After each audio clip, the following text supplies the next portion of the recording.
All right. So I'm really excited today. We're going to talk about a couple things. I'm going to try to stick to time here because I tend to be a little bit long-winded about things just because I have so many stories and so many examples. But I wanted to give you, let's set some expectations.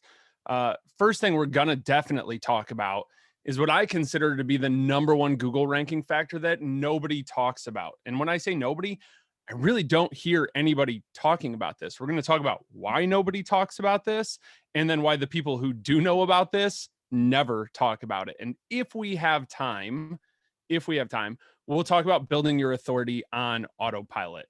Those of us familiar, like deep in the SEO world, know that this really means link building, but link building is a hard thing. It's got to be a part of an SEO framework. We have to think about it, but it's also really nuanced and it's changing a lot. So if we have time, we'll get into that. And if we run out of time, I'll make sure you get that information as well.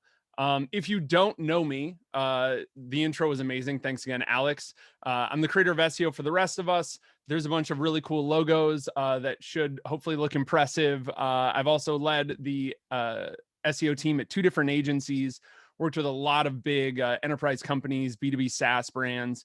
But I think what's most interesting and kind of the real thing that's going to bring some value today is that I was a teacher for 10 years. I went because we let 18-year-olds decide what they want to do with their lives.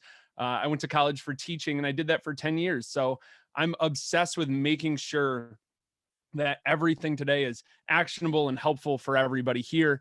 You'll be able to walk away with a few key takeaways that I think are going to really, really help. And I'm also really grateful that I'm going second today just because Cameron, like this is a great yes and to everything you just learned in Cameron's, and I'm sure Bill's presentation here in a little bit as well will be similar.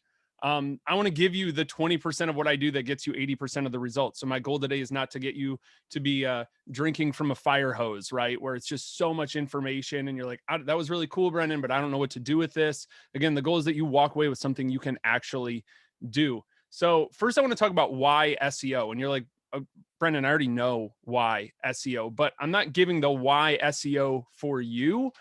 It's because this is how you need to talk about SEO to your CEO, right? This is how you get buy-in. If you're going to take some action on what you learned today from any of us that are speaking, that are really lucky to be a part of this office hours, and I'm super grateful again for being here, you have to take action, but you're also going to have to get buy-in. So this is a great analogy that I have just shamelessly stolen from Rand Fishkin. I feel like I need to put his face on this slide because it's my favorite thing in the world. Usually when we create new content, we distribute it. We have an email list. We send it out on social. We do all the content distribution things. We look at our traffic. We see that spike of hope. And Rand very famously coined this phrase, followed by the flat line of nope. And what happens is you end up getting into this content treadmill where you publish a new piece, it gets traffic, and then it falls off. And then you publish another piece and it gets traffic and it falls off. And you can never get off the content treadmill because you're just constantly creating new pieces. However, with SEO, you have the spike of hope. And thanks to my teaching career and love of dad jokes, it's followed by the rising slope. It had to rhyme, right? Hopefully somebody's chuckling to themselves right now at that, or at least doing that like internet laugh where you just kind of like breathe through your nose a little bit. The rising slope, and again, this is something you already know, but this is a really easy way to explain it to your CEO of why we need to pursue SEO, why we need to do content refreshes, why we need to do the thing that I'm about to tell you to do. Because we now have a compounding effect on traffic where we still have that spike of hope and then it kind of goes away, but then it picks up over time. And that first article, that orange on here, if we were to look at this as like an analytics piece, grows over time and the other pieces stack on top of it and then stack on top of that. And that sort of compounding growth is really the strength of pursuing SEO. We already know that rank matters. But what, again, like messaging to you and your team internally, what not a lot of people know is only 6% of content ranks on page 1 in year 1. Now, that asterisk there is because the things that do rank on page 1 in year 1 rank for thousands of keywords that we can find in our SEO tools. I would argue it's way more when you get into the long tail of it. So how do we get that rank, right? We're going to talk about an SEO framework today. What matters? Really, for me, it's 4 things. Understanding what do people want when they're Googling and why do they want it? How are we going to give that to them? where will this asset live and how do we make this more relevant? And you're like, Brendan, is that really SEO? Yes, because SEO is not just Google. SEO is every search engine. SEO is Pinterest. SEO is YouTube. SEO is, of course, Google and Bing and other search engines like that. Anything that is a search engine, this framework will apply to. So anything you want to pursue, any sort of content you're doing, you can use this framework to apply it to. Then I break it down into what I call the I am SEO framework. This is my personal SEO framework that addresses those 4 points: intent, asset, medium, and then the bonus. You can tell from the icon there, we're talking about links. How do we make this more relevant? Again, we'll get to that if we have time today. But what I want to focus on the most, I think Cameron did a brilliant job talking through the asset part of this, right? Like that. I mean, that was just like you literally got a master class, a really high value consulting on how to create content that not only ranks but converts. But I want to focus on the intent, because search intent is something that I don't hear talked about a lot, and the people who really get it don't share this stuff. So that's why I want to share it with you today. But first, a quick caveat. I've not always been very good at this. This has been learned through my mistakes, and I want to save you from those mistakes. So the mistake that I want to highlight here is I used to be the SEO director at a web design agency in Chicago, and we opened a new location in Denver. And this was really exciting for us. So me being the SEO guy that I was like, all right, we'll create a separate Denver page. We'll do our keyword research. We'll put it in the H1s. And we had, Denver web design development marketing, even though the design looks different, that's all an H1 tag. Like, we're doing all the technical things right. And I built links to that page. I got a lot of really high authority links to that Denver page. And I'm like, cool, we're going to rank number one number 1 or 2 in Chicago for web design. And then we'll do Denver. And then when we open our office in Austin, we'll rank number 1 there. And I thought this was just going to be a standard playbook. And friends, I was wrong. Because we could not keep that traffic consistently. No matter how many links I built, no matter anything I could do, all of these keywords are branded. We were getting traffic, but look at those rankings there along the top. We're ranking 25th, 26th, 27th. We could not keep that. And we were getting some traffic, but we could not keep it on the first page. No matter what I did, Google was like, you are not going to rank this on the first page. And I was like, I don't understand that. And then once I kind of looked at these rankings, this is so silly. We sometimes forget to do this in SEO. I didn't Google the thing I was trying to rank. And when I Googled it, I noticed this trend, that if you Googled anything at the time related to Denver web design, you found these results: homepages and aggregators exclusively. There was no /Denver pages. There was no multi-location web design agencies. Now, you can do this with an SEO agency. You can say you're in every city. And for some reason, Google thinks SEO agencies should be allowed to do that, but not web design agencies. And this is when I started to really become obsessed with search intent. There was something about people looking for web design agencies that made Google feel like it had to be hyper local. The whole website had to be focused on that one city. And like I said, this is when I got really, really into search intent. Shout out if you get the Cruel Intentions reference here. And I was like, all right, I got to learn search intent now. So I started going back through the archives of everybody who had ever written about search intent. And I started to notice this trend of informational, navigational. And I was like, I don't think that's right.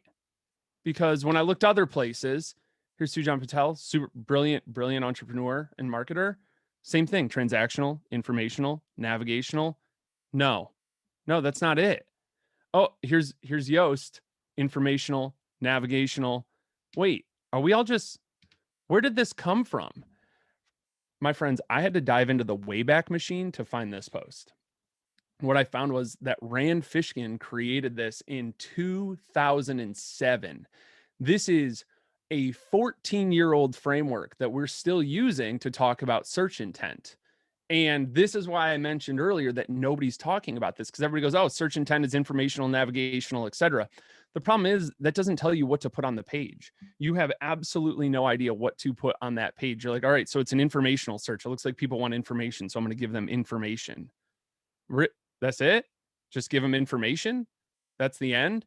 Because like if we're still using a 14-year-old framework, let's just for reference, look at what else was going on in 2007, right? It's Chocolate Rain and Leave Britney Alone. That was 2007. And I'm 37 years old. So this is kind of dating me a little bit. I still think Chocolate Rain's awesome.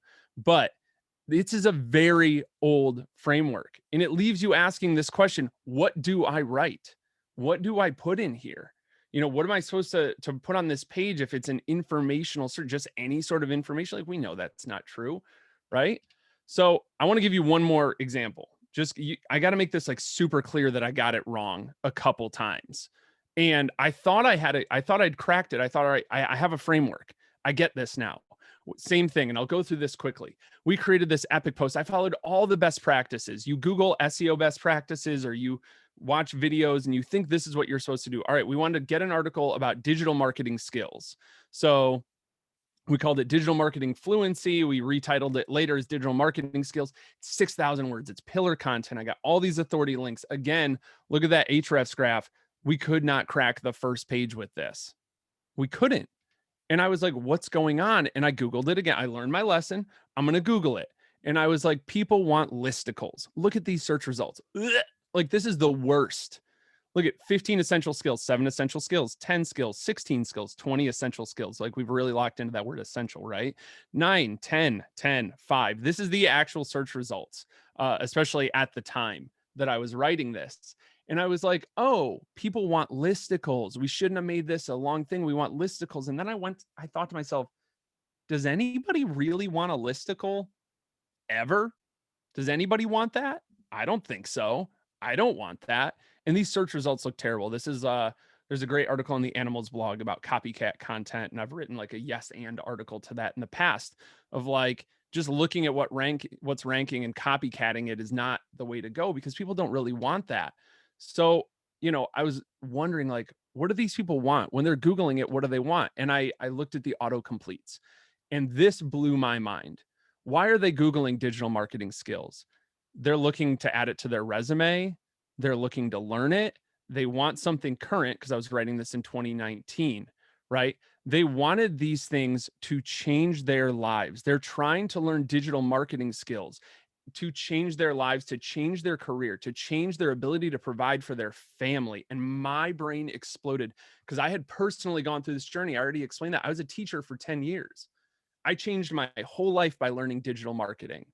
And that made me uniquely equipped to create an article on this topic that actually matched the search intent. I could give them what they needed, and I could skyscraper this. I thought about it. I was like, what if I did like the top, like the 400 digital marketing skills? And I'm like, does that match the intent? Does 400 skills help them or overwhelm them? Do they need more? And I learned this as a teacher. If you give people all the resources all at once, it just overwhelms them. They get analysis paralysis and they take no action. I saw it for 10 years from students. You have to give people just the next step that they need. So I'm not going to skyscraper this. I'm not going to make some epic 400 essential skills thing. I'll do 3. I'll go the other direction. And I'm going to title it, These 3 Digital Marketing Skills Saved My Life, not my career. They saved my life. Now that, friends, is a compelling title.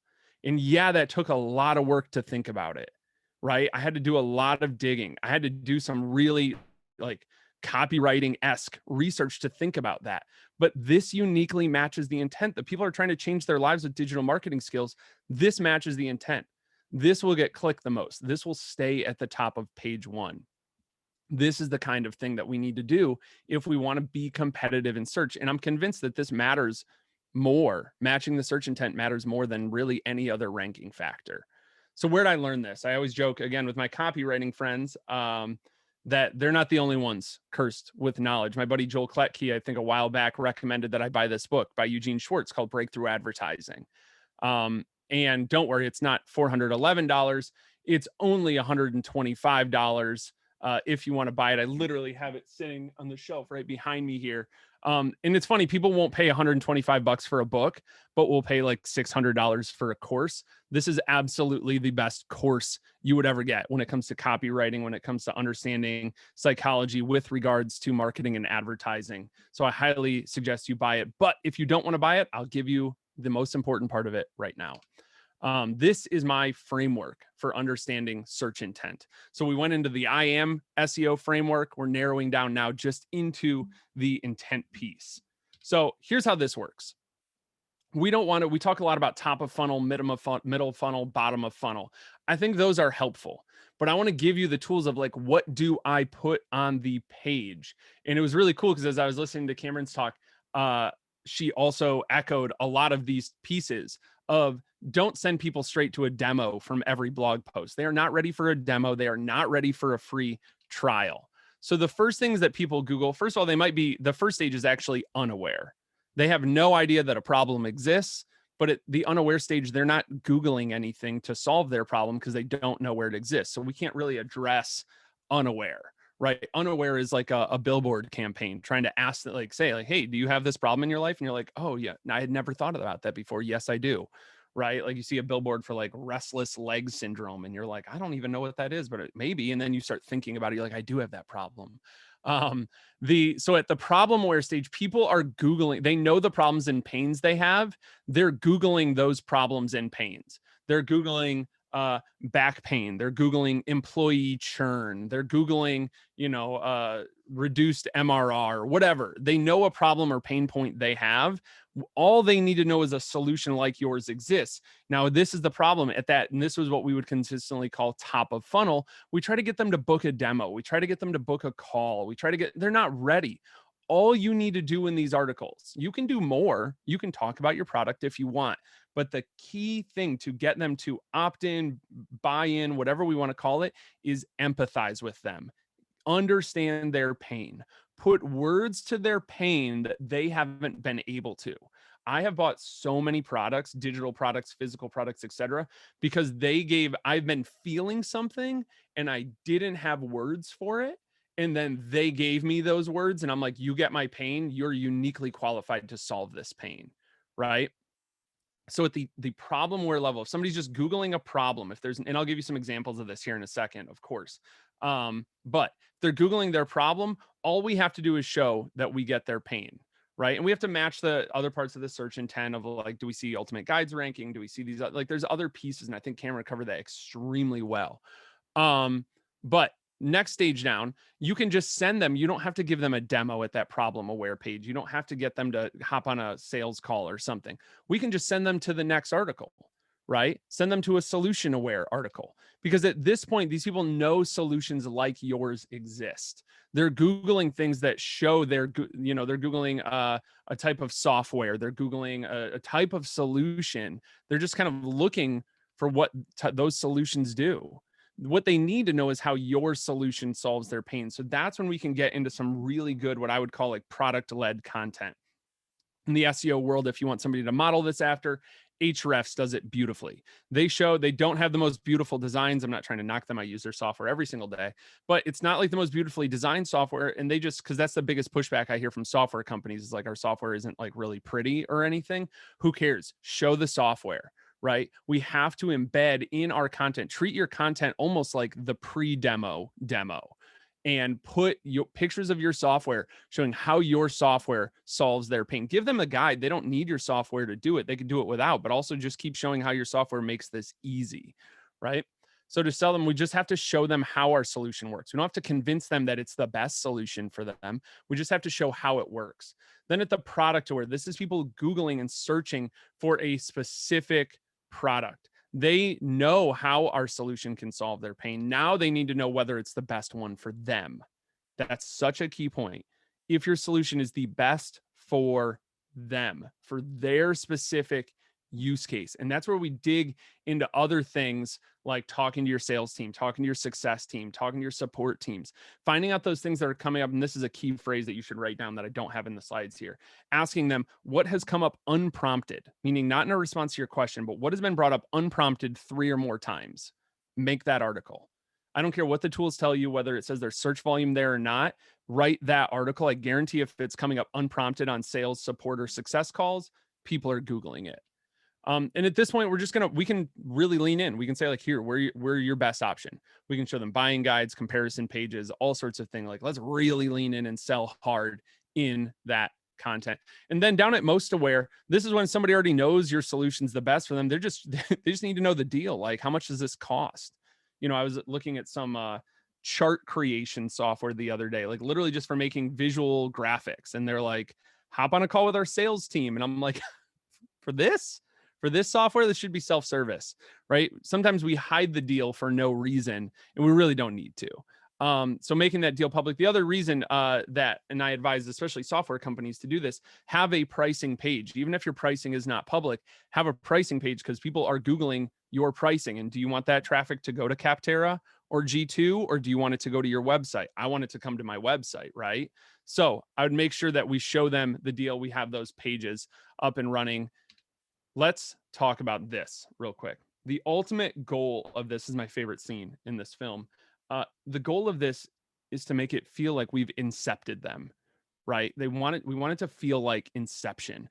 We want it to feel like, oh my gosh, get out of my head. You understand exactly where I'm at in my buy. The buyer's journey is such a mess. It's extremely messy. It's a squiggly line that goes all over the place. We need them to feel wherever they're at in that journey, like, oh my gosh, like you really get me. We want them to feel seen. So I'll give you a quick example from a software company that I use called Podia that I love. So Problem Aware, for them, they run their software does a bunch of different things, but one of the things that I use it for is like running my membership website for SEO for the rest of us. So Problem Aware, this is somebody Googling how to start a membership, and they get that inside different pieces of content. They've put together some really great stuff about how to start a membership. They have a great landing page for it. These are all separate. These different chapters are separate articles that all target different keywords. They're hitting every single part. They're really drilling down into that, how to start a membership, with different pieces around that all rank really, really well. Then they have solution aware articles. So I already know that there's membership software now. Now I'm trying to figure out what's the best membership software. You've convinced me, Podia, that I want to start a membership. I need some software, but which one's the best one? And they have content around that as well. And then product aware, we're looking at, hey, now I'm convinced that I need membership software. I'm just, again, trying to figure out which is the best. So Podia has put together all of these like really great compare pages. They rank for Podia Alternative, Podia versus all these competitors. It's really awesome. And a lot of software companies especially are like, well, we don't want to name our competitors, or we're nervous about that, or whatever. I mean, you won't be nervous until one of them does it, right? Or until an upstart with nothing to lose, somebody who's maybe bootstrapped, or maybe just got their first round of funding, spins out 50 comparison pages, and you're like, hey, I don't like that they're outranking us for that they're owning this narrative of us versus them and saying all of these things that are like half true and whatever. So I think it's a really, really smart move at this product aware stage. They have a really great comparison chart that lays out exactly how it works. And then at the most aware, it's just Podia pricing. Again, like they have their pricing page, and this is an old one. They've just rolled out a new plan that I'll probably have to move to soon. But they have this as well. And this is what I love. They've addressed every single kind of search intent. They show up at every single level. And the best thing is, as Cameron mentioned, they can send people to the next step. Like that's their funnel. You can see I was kind of outlining a visual funnel on the right side here. They just send people to the next layer of product awareness. And I think that that's really, really valuable. So does this apply outside of like marketing software? Of course it does, right? It's somebody, let's say you run an employee productivity or time, let's do time tracking software, I think is what I have here. Somebody who's problem aware, they don't feel like their employees are being productive, or maybe they work at an agency, right? And they're like, hey, I don't know where the people in my team are spending their time and things like that. Solution aware, they're like, all right, I need time tracking software. Not as a punitive measure, but just because I want to know, like, how long do things take? We're doing these SEO audits. Does an SEO audit take an hour, 4 hours, 12 hours? What about for different size websites? They want to know and be able to actually track that. So they're looking for time tracking software. Then they maybe find a specific website, right? A specific time tracking software like Clockify. Now they're product aware. They're Googling Clockify, or they're Googling Clockify use cases is a very typical thing that'll happen. And people are like, why should I optimize a page for this? I got pushback. It was funny in a comment on LinkedIn that I always take comments and replies way too personally. It's a personal fault. But they were like, why would you ever, somebody searching for your brand name, why would you optimize for that? First of all, especially for software companies, especially in B2B, SaaS, and wherever else, optimizing your branded searches, like if you don't own that, somebody else will, or they'll go to the wrong page and not get what they're looking for. Those are the most valuable people to you. They're either existing customers or really close to becoming one. So owning your branded searches and making sure you have pages that match each of the big searches that are coming up around your brand is so essential. And it's so overlooked. We hop into our SEO tools and we forget to look in Search Console and look at our branded search stuff. That matters so much. And then at the most aware, and then, oh yeah, I'd also put in here, sorry for the duplicate word, reviews, but like Clockify reviews, and then most aware, we're looking for Clockify pricing. So this, at every single stage of this is how it works. This is how they go from problem aware down to solution aware to product aware to most aware. Thank you for coming to my TED Talk. I think we've run out of time, but I have a bunch of more stuff, and I'm going to make sure everybody here gets this. You don't have to opt in. I'll just see if Alex can send it to everybody, or we'll add it to whatever way we get in touch with you after this. But I want to talk about this because whenever I post in any groups and I'm like, hey, here's some things, I'm going to share some stuff. Do you want to know about these things? And inevitably the replies are this. How do you do link building? How do I get backlinks? Yeah, that's cool, Brennan. Thanks for talking about that. But how do I get backlinks? So I have 20 more slides, but we're out of time right now. So I want to make sure you get that. Maybe I'll put together a Loom video or something as a follow-up. Does that sound good, Alex? Yeah, so we can definitely send that over. That'd be amazing. Sorry to put you on the spot with the question. No worries. We can definitely do that. Sounds great. All right. Well, thank you very much. That was amazing. Super clear. I learned a ton. I'm obsessed with search intent as well. Especially the product-led stuff. I love that. We actually had Tim Solo on one of the last office hours, and he talked about his thoughts around how he creates content like that, how he doesn't shy away from building their product into the content itself, which is, I think, one big thing that a lot of companies can do. So I've got some questions. All right. So in the planning and creation process, how do you prioritize which type of intent to create first, second, third? Or do you prioritize by intent? Or is it more so like you plan these in clusters? Like you showed the, employee productivity example. Do you write all of those together and then the next cluster? Or how does this work kind of in the planning stage? That's such a good question. And now I'm going to amend all of those slides later because I want to include that. So the way I think about it is the question is I'm visualizing it is like, do we go vertically or do we go horizontally? Do we do all of the like most aware things and then all of the product aware? Honestly, it depends on where you're at as a company. If revenue is a big driver, it depends on what the goals are, right? Like if your revenue is flying and it's really great and it's big, like I'm a growth marketer at Active Campaign. That's my day job. We have really great revenue, really healthy company. We're growing and we're doing all of these different things.